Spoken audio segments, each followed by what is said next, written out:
शिवलिंग अभिषेक हो रहा है माई के तट पर।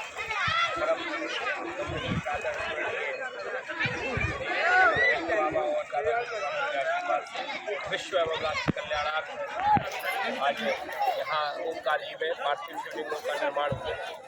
जगत के कल्याण के लिए ये पार्थिव शिवलिंगों का निर्माण है। इस प्रकार श्री शिव महापुराण में वर्णित है कि यथा सर्वेषु लिंगेषु ज्येष्ठा श्रेष्ठा महेश्वरा यथा सर्वेषु लिंगेषु पार्थिवम श्रेष्ठ उच्यते। संसार में महेश्वर नामक शिवलिंग ज्येष्ठ और श्रेष्ठ है, उसी तरह पार्थिवम श्रेष्ठ उच्यते, पार्थिव शिवलिंग भी श्रेष्ठ माना गया है। और यही सर्वश्रेष्ठ स्थान जो है, यहाँ पर सारे देवताओं ने आकर के पार्थिव शिवलिंगों का निर्माण किया। ये वही सामने जो आप देख रहे हैं, ये ओमकार जी ओमकारेश्वर पर्वत जो है, ये वही पर्वत है जिस पर्वत पर आकर के भगवान परशुराम जी ने भी पार्थिव शिवलिंगों का निर्माण किया। और अनेक ऋषियों मुनियों ने यहाँ पर पार्थिव शिवलिंगों का निर्माण करके अपना सारा अभिष्ट कार्य सिद्ध किया है। भगवान राम ने भी अयोध्या से जब वनवास के लिए गए तो उस समय लंका पर विजय प्राप्त करने के लिए पार्थिव शिवलिंगों का जो निर्माण ओमकार वहाँ पर जाकर किया है। रामेश्वरम में लिंग थाप विधिवत कर पूजा शिव समान प्रिय मोहिना दूजा, तो वही फल यहाँ भी प्राप्त हो जाता है। तनिक मात्र में ही पार्थिव शिवलिंग का फल यहाँ पर एक पार्थिव बनाने से अनंत गुना फल प्राप्त होता है, ऐसा शास्त्रों में और बड़े बड़े ऋषि मुनियों के माध्यम से हमने श्रवण किया है। यहाँ पर दो ज्योतिर्लिंग है, कहा गया है एक ही ज्योतिर्लिंग के दो स्वरूप यहाँ पर स्थापित हैं और दोनों ही आप देखेंगे जब उनके दर्शन करेंगे तो पार्थिव के स्वरूप में है। ममलेश्वर दक्षिण तट पर है और उत्तर तट पर ओमकार जी विराजित हैं, तो उनका भी आकार जो है पार्थिव के समान है। और यहाँ पर कहा जाता है कि आज भी कई जगह जब खुदाई होती है तो वहाँ पर शिवलिंग निकलते हैं। ऐसा ओमकार पर्वत है, यहाँ की तो महिमा ही अलग है। और आज हमारा जन्मदिन है पार्थिव, और यहाँ नर्मदा परिक्रमा जो पैदल हमारी चल रही है, तो आज हमारा बड़ा सौभाग्य है कि हमारा बड़ा सौभाग्य कि आज जन्म दिवस के दिन दद्दाजी महाराज की कृपा से, महंत बाबा राम दरबार की कृपा से, हमारे पूर्वजों के आशीर्वाद से, हमारे पूज्य माता पिता के शुभ कर्मों के फल के प्रताप से हम आज जन्मदिवस के दिन यहाँ पर पावन ओमकार जी की पावन वसुंधरा पर और माँ नर्मदा की गोद में बैठ कर के यहाँ पार्थिव शिवलिंगों का निर्माण हम सभी ने मिलकर यहाँ पर किया है।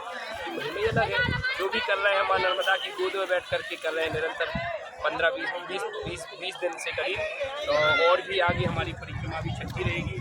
आप सभी को इसी तरह हम लाइव दर्शन भी कराते रहेंगे। आप सब लोग पहुँचें, दर्शन करें लाइव के माध्यम से, मन के द्वारा यहाँ पर पहुँचें। और क्योंकि मन की गति है अटपटी और झटपट लहे न कोई, और जो मन की खटपट मटे तो चटपट दर्शन होए। तो यहाँ आप आइए, मन को यहाँ पर भगवान के श्री चरणों में लाइव दर्शन के माध्यम से लगाइए और माँ नर्मदा की गोद में आकर के यहाँ पर स्नान करें मन के भाव के रूप में, और मन भाव के रूप में ही यह ओमकार जी की पर्वत की परिक्रमा करें। यह पर्वत भी ओमकार के स्वरूप में है। जब ऊंचाई से खूब ऊंचाई से इस पर्वत पर पर्वत की फोटो ली जाती है तो ओमकार का स्वरूप पूरा वर्णित है। और कहा गया है कि ओमकार में, ओम नमः शिवाय में, नमः शिवाय में, पंचाक्षर मंत्र में इस तरह सारे मंत्र वेद शास्त्र स्थापित है। जिस तरह बट वृक्ष जो होता है, बट का वृक्ष कितना विशाल होता है, उस बट के वृक्ष का अगर आप बीज देखेंगे तो बिल्कुल छोटा सा होता है, बिल्कुल तनिक सा होता है, छोटे से भी छोटा होता है।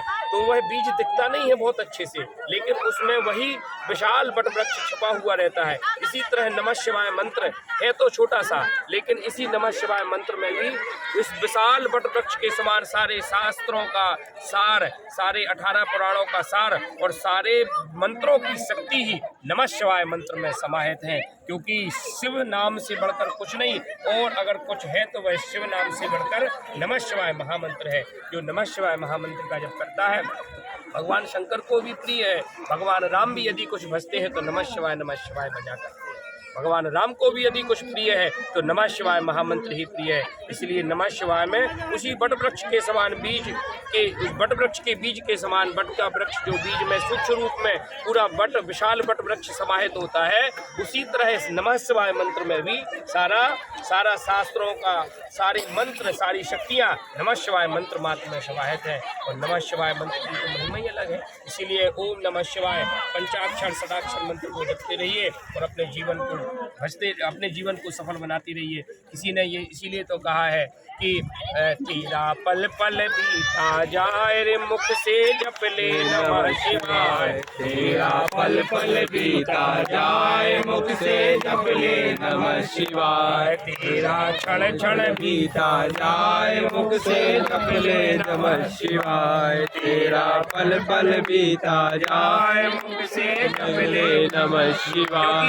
इसलिए जपते चलो, क्योंकि ये जिंदगी जो है क्षण क्षण जा रही है और ये क्षण क्षण जिस तरह क्षण क्षण निकल जाएगी फिर आप कुछ नहीं कर पाओगे। कहा गया है ना कि बचपन खेल में खोया, जवानी नींद भर सोया, बुढ़ापा देख कर रोया। ऐसी गति होने वाली है। जब हम बूढ़े हो जाएंगे तो हम फिर भजन नहीं कर पाएंगे, फिर कीर्तन नहीं कर पाएंगे, फिर हम ऐसी परिक्रमा नहीं कर पाएंगे जो हम आज करने का प्रयास कर रहे हैं। भगवान की कृपा से ही कर रहे हैं, ये नहीं कि हम कर रहे हैं, फिर हम नहीं कर पाएंगे। अगर हम करने लग जावे तो कैसे कर पाएंगे? जब हम बूढ़े हो जाएंगे तो हम पैर से लंगड़े हो जाएंगे, आँखों से दिखना बंद हो जाएगा, कानों से सुनना बंद हो जाएगा, आँखों से दिखेगा नहीं, फिर भगवान के दर्शन नहीं कर पाएंगे। देखो नर्मदा मैया की कितनी सुंदर यहाँ से छवि निकल रही है। तो फिर दर्शन नहीं कर पाएंगे, फिर हम कोई भजन नहीं कर पाएंगे, हाथ टूट जाएंगे, हाथ काम नहीं करेंगे तो दान नहीं कर पाएंगे, कुछ दान नहीं कर पाएंगे, पार्थिव शिवलिंगों का निर्माण नहीं कर पाएंगे। इसीलिए तो कहा गया प्रभु चाहे में चाहे मिलाने को, प्रभु चाह में चाह मिलाने को, भगवान की भक्ति कहते हैं बस जीते जी मर जाने को।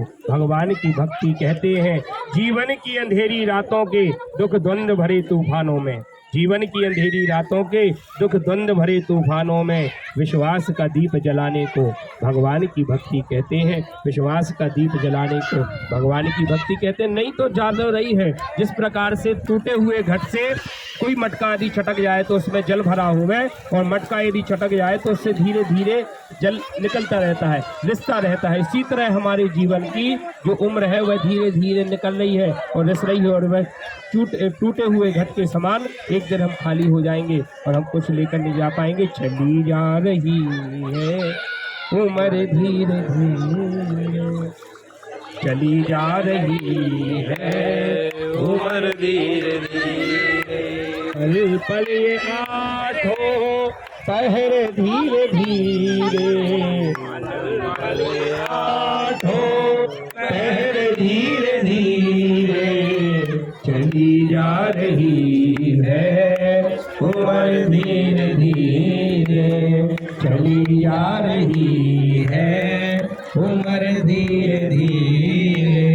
बचपन भी जाए प्यारे, जवानी भी जाए, बचपन भी जाए प्यारे, जवानी भी जाए, बचपन भी जाए प्यारे, जवानी भी जाए, बुढ़ापे का होगा हशर धीरे धीरे, बुढ़ापे का होगा हशर धीरे धीरे, बुढ़ापे का होगा हशर धीरे धीरे। बचपन भी जाए प्यारे, जवानी भी जाए, बचपन भी जाए प्यारे, जवानी भी जाए, बुढ़ापे का होगा हशर धीरे धीरे, बुढ़ापे का होगा हशर धीरे धीरे। तो आज कह दो भगवान के सामने, तेरी माला जब मिलेगा प्रभु उस पार लगा देना, तेरी माला जब मिलेगा प्रभु उस पार लगा देना। इस संसार में हम भंवर में फंसे हुए हैं, संसार रूपी भवसागर में फंसे हैं, लेकिन बाबा भोलेनाथ हे नर्मदा मैया ऐसी कृपा करना कि भव से हम पार निकल जाए, कहीं डूब ना जाए। मेरी नैया तो फंसी हुई है, पतवार में फंसी कहीं डूब ना जावे, इसलिए ऐसी कृपा करें कि हम इस भव सागर से पार निकल जाए। बाबा भी कहते हैं रामचरितमानस में कि भव सागर कह पार जो कावा और राम कथा ता कहत नावा। जो राम जी की कथा को, भगवान की कथा को, भगवान के चरित्र को, भगवान के चिंतन को, गुणानुवाद को श्रवण करें, अपने जीवन में उतारने का प्रयास करें तो भव से पार हो जाएगा। तेरी माला जपो में दिन रात प्रभु से पार लगा देना। तेरी माला जपो में दिन रात प्रभु से पार लगा देना। तेरी पूजा करूँ मैं दिन रात प्रभु से पार लगा देना। तेरी पूजा करूँ मैं दिन रात प्रभु से पार लगा देना। मेरी नैया पड़ी है मझधार प्रभु से पार लगा देना। मेरी नैया पड़ी है मझधार प्रभु से पार लगा देना। मेरी नैया पड़ी है मझधार प्रभु से पार लगा देना। नैया पड़ी है मझधार प्रभु से पार लगा देना। तेरी पूजा करूँ मैं दिन रात प्रभु से पार